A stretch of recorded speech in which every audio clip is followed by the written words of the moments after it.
As reported recently, US President Donald Trump unexpectedly raised the possibility of Ukraine returning to its original 1991 borders, urging Kiev to launch another counteroffensive. In other words, the White House incumbent has decided to push Ukrainian citizen Volodymyr Zelenskyy into taking actions that would be risky for his country. Therefore, it became interesting to determine where a large-scale counteroffensive by the Ukrainian Armed Forces might take place and the circumstances surrounding it.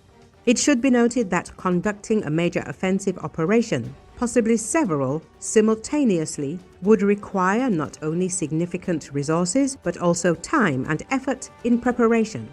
Concealing such preparations is highly problematic, so they will likely be detected in advance by the Russian side, as the accumulation of large numbers of personnel and equipment is difficult to conceal, given current levels of intelligence. Russian media says that one possible scenario is an attempt by the Ukrainian command to repeat something similar to the August 2024 operation in the Kursk region of the Russian Federation, but in a different operational direction. To reach the 1991 borders, the enemy would need to advance 150 kilometers into the Russian defensive line, a very difficult task, as the Ukrainian Armed Forces would have to overcome well-prepared and fortified positions of the Russian Armed Forces. Implementing such a plan in the Russian Central Military District Zone would require the participation of 4 large Ukrainian Armed Forces groups. One would operate in the Dnipro sector, threatening a breakthrough into Crimea. The other 2 would attack the LPR from the Kharkiv region and the DPR from the Zaporizhia and Dnipropetrovsk regions, as well as parts of the occupied territories of Donbass. The latter would attempt to strike in Slobozhanshchina to push the Russian armed forces out of the Sumy and Kharkiv regions. In this case, Russian Garry Kasparov explained how Trump viewed the war in Ukraine until recently. The new rhetoric that emerged a few days ago reflects the changing information environment surrounding Trump, and this correlates with his views. Let's look at it even from Trump's perspective. Clearly, he likes Putin, as he does all dictators. Perhaps there are some old connections there. It doesn't matter. Trump apparently wanted to do business with Putin. Trump gave Putin at least 6 months to win the war with fewer weapons and no sanctions. He gave him time to end the war. Putin apparently promised, "We'll finish this, we'll seize the region now." What does Trump see? Not only haven't they seized it, but they've even lost some territory. From Trump's perspective, Putin is weak, and for Trump, that's a serious argument. He gave it time, and Putin lost. He's paralyzed everything.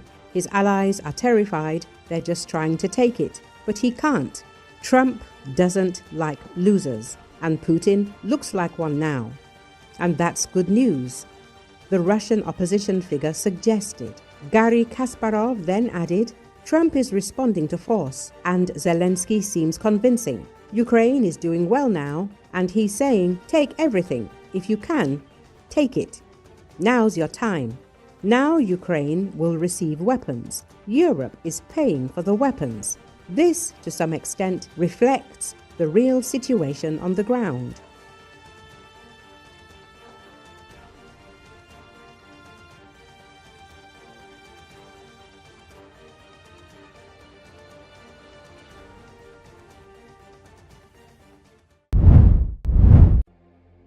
Israelis visiting the Nova Music Festival memorial site were hopeful on Tuesday after President Donald Trump laid out a 20-point proposal that would end the war in Gaza and free remaining hostages. According to Associated Press, it is supported by Israeli Prime Minister Benjamin Netanyahu, who met with Trump at the White House on Monday. Hamas is now reviewing the proposal, which leans heavily into conditions the militants have previously rejected. I think that it's definitely an effort to change something, but there have been efforts the whole time during this whole war and change hasn't really happened, so I think it's all up in the air, said visitor Adi Nissim. The US president has become increasingly frustrated by the bloody conflict. He seems to be betting that the militants are now so decimated that they have no choice but to accept what he and Netanyahu are framing as a last, best offer. Everyone pins their hopes on him, including the parents of the hostages. Everyone pins their hopes on him, not on anyone else, said Amit Zander, father of Nova Festival victim Noah Zander. The site in southern Israel where the open-air Tribe of Nova Music Festival took place stands as a bleak testimony of what happened, with posters of those killed and kidnapped from the site on October 7 by Hamas militants.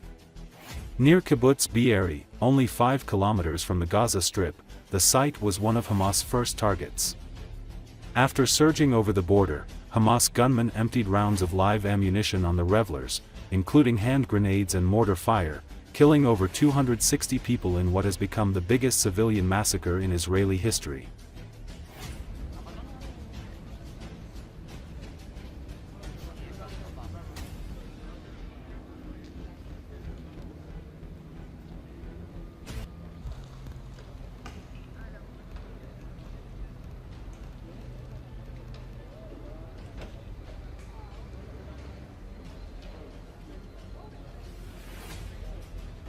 מה שהבנתי מהעסקה שאמורה להיות, הלוואי והיא תקרה, אני מקווה שבאמת חמאס ייפרד מנשקו וייפרד ויהפכו את עזה למקום משוקם. מכל ההריסות שעשו שם אני מקווה גם שיהיה להם גם תנאים טובים, אבל בתנאי שיהיה באמת שלום. זה התנאי, אנחנו רוצים שלום, אנחנו לא רוצים לכבוש ולא רוצים לריב עם אף אחד.